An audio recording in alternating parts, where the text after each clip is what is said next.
The Law of the Scavenger. The raven had found something good. It looked like the cone-shaped wrapper of an ice cream, but I couldn't tell for sure.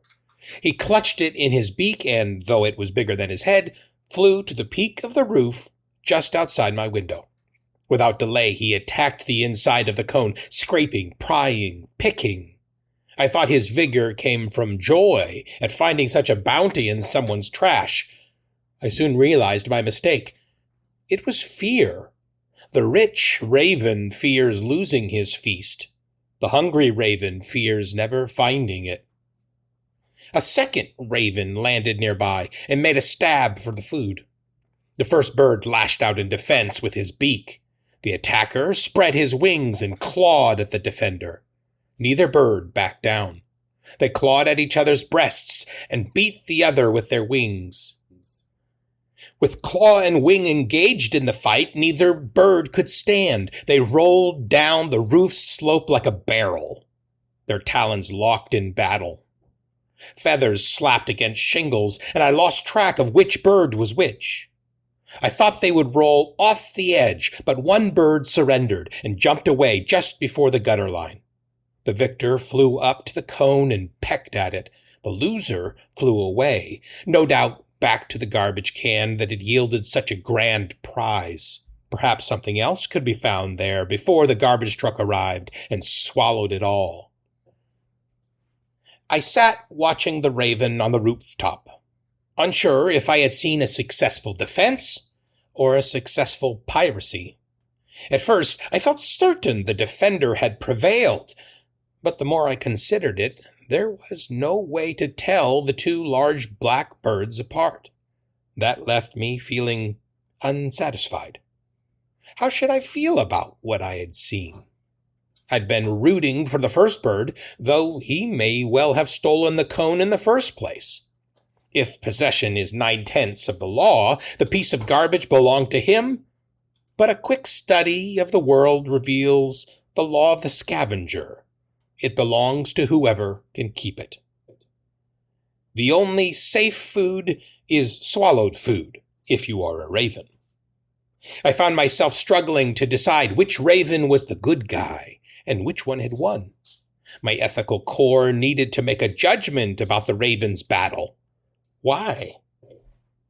I often struggle to make the same judgment with geopolitical events. Who is the good guy? Which side am I on? Which lens am I filtering the news through?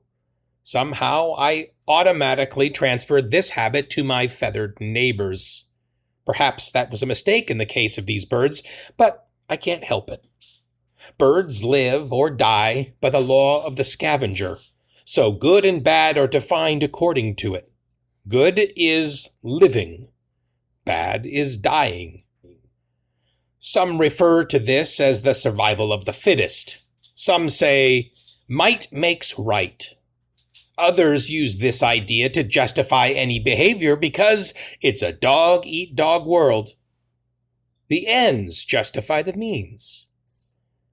It's all the same basic principle, and humanity is riddled with it too, now that I think about it. How are we different from the ravens? The bird's primary objective justified a rooftop rumble over the bottom bit of an ice cream, despite the risk of injury and what that would do to their chances of survival. Food is life. Only first place gets the trophy. Let the games begin. Why am I saddened when I see creatures fight beak and talon for their next morsel? Why do I have a prejudice for the raven that I first observed with the treat? The law of the scavenger would indicate that only the winner did good. Shouldn't I feel that the winner was right?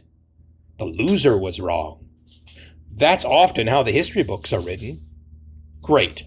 I was just trying to enjoy the view, and now I've got my ethical undies in a knot. It's surprising how often life illustrates and instructs, isn't it? I've seen dozens of ravens gather around overflowing trash cans after Christmas and Thanksgiving. Ravens are like pigeons in Anchorage during the winter. They are everywhere. They gather where the food is plentiful, like landfills, choice dumpsters around town, and certain neighborhoods on trash collection day. There is an air of fear in their behavior because no matter how juicy the garbage, only some of the good stuff is accessible. The competition is fierce, and once the garbage truck comes, the party is over. It's a fear-based way of life, a scarcity mindset. I don't want to live that way. I'm not sure why, but it also seems unacceptably wrong.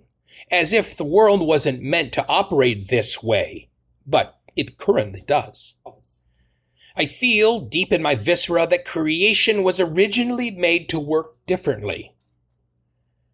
Oh, that's just your Christianity talking, I hear the critics saying. It'll pass. Just say 6 Hail Darwins and 8 Our Mother Natures. I can observe that the law of the scavenger is indeed the way of the world around me, but I can't cotton to the idea that this is how it should be. We weren't made to live in fear, scraping for scraps, backstabbing for benefits, and jostling for advantage.